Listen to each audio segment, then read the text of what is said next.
What's good, Tech fans, man? Time to give a little bit of a preview for the NC State versus Georgia Tech game, man. Pack the Dod, man. Pack the Dod. Big time game for the Yellow Jackets coming up this upcoming Thursday, tomorrow. I will be in attendance, man. Can't wait. Y'all know. Y'all follow me on TikTok. Y'all follow me on YouTube. Follow me on X. I will have the post-game interviews after the game is over.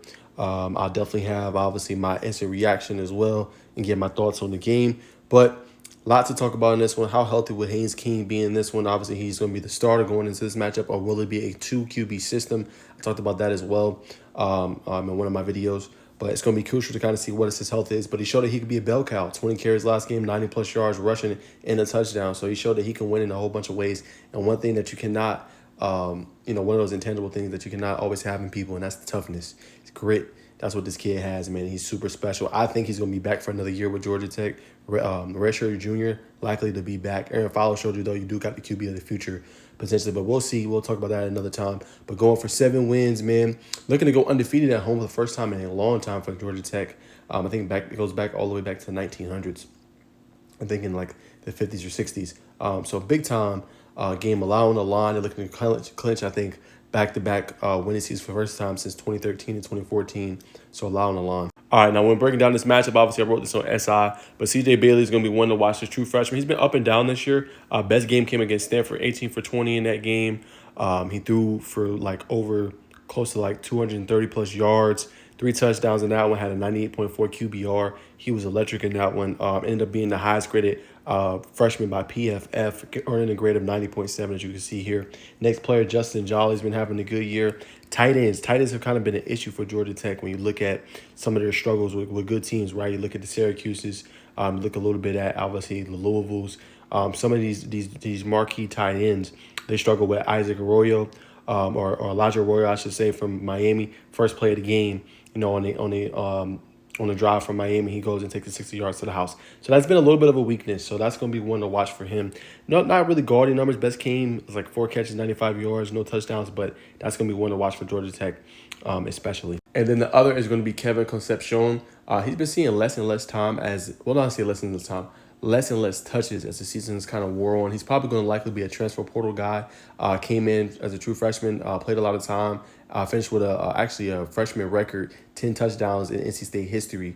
But not having nearly the same production. A lot of that has to do with them getting a new quarterback. Grayson McCall came in as a graduate transfer, had to end up retiring, obviously because of concussion. So Concepcion hasn't been seeing a lot of passes, but he is really good. So he's going to be one to watch. He's a playmaker. Not getting the ball necessarily as much in his hands. He can run the ball as well, but it'd be interesting to see what packages they have for him. So he's going to be one to watch too on the back end. And then as y'all can see right here, Georgia Tech is a 9-point favorite. And now with ESPN FPI, I think is giving them like a 77% chance to win this game. So like I said, man, it's a big time game for Georgia Tech. They got a lot of recruits, man. A lot of people are interested in them and what they build. A great coaching staff, Coach Peoples, Coach Key, Coach Faulkner. They're doing a really great job, man. So you clinch back-to-back winning seasons. Get the 7 wins as you did last year, and then seeing if you can improve upon that. It's incremental, of course, but that does say a lot about your team and the direction it's headed, man. So that's going to be important for them. Last night, as well, as I did not mention, last night for a lot of these seniors, these guys, these program-changing guys that they're kind of moving in the right direction, the Zeke Biggers of the world, Sylvan and Ujoin, several guys on his team. Chase Lane, last home game for him as well. Several, just glue guys for this program. That's done just the dirty work that's done, got it out the mud and got it where it is today, man. And I highlighted it too. You guys go on SI, several players. And then I don't like to always highlight the marquee players, but guys like Jackson Halls, one of the best pass blocking and run blocking tight ends we have in the country.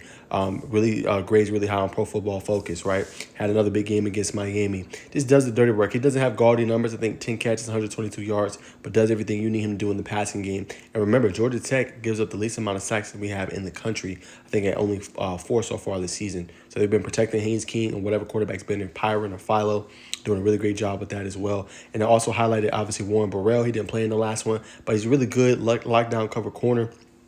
Tackles well in space, very physical, man. Has, I think, 4 pass deflections this year, interception. He's one of the better guys on the defense that doesn't get talked about enough. And obviously, Zeke Biggers being his last game, got invited to, obviously, the Reese's Senior Bowl that will be in Mobile, Alabama in February, but a really great player for them as well. Yeah, man. So in closing, basically what to watch for in this one, just trying to stop the passing attack, Don't let the true freshman really beat you. We've seen improvement of this Georgia Tech defense. The only place they've struggled really is the turnovers and sacks, but they've gotten heated up. We've seen it with Romello Height getting that forced fumble. Obviously, Jordan Vandenberg recovering it. So his team's doing a really good job of making plays when you need it most, and his defense has stepped up throughout the year for the most part. When kind of you've seen an up and down offense to a degree with Georgia Tech, right? We've seen it at Virginia Tech, holding them to only 21 points, right? Making stops, not letting them score a lot in the second half. We've seen it against Duke. You know what I'm saying? We've seen it against Miami, making key stops, getting the ball back to the offense, forcing 3-and-outs, turnovers, pass deflections, whatever it may be.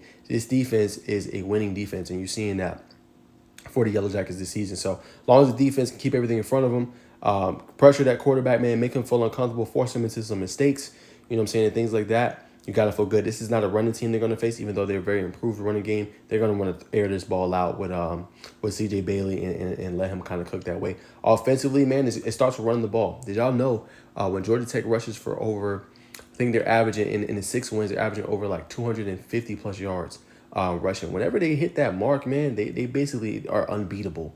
Whenever they hit, I think, close to like 200-plus rushing yards. So keep it on the ground. I think Jamal Hayes is supposed to play left with a head injury, but looks to be good to go. Lean on Trey Cooley if he comes back. Chad Alexander, your young boys, your Anthony Carries of the world, your Traylon Maddox if he suits up. Lean on young guys, man. Just run the ball, make this game easy, go up a couple scores, and lean on that defense that can play. Just kind of pin their ears back, man. Rush the passer, force into some turnovers. So that's the key, I think, in this one, man. Sticking to your identity, running the ball. If King can throw it, let him throw it. Hit them playmakers in Malik Rutherford and Eric Singleton Jr., and you should be good to go, man. So I'm expecting Georgia Tech to win. I picked them to win. I think I picked a score of 31-17. I'm 6-4 on the year, so hopefully I'll move to 7-4 after this game, man. But going with Georgia Tech, big time win for them against NC State, and I think they will move to 14. I think it's like 14-2, I believe.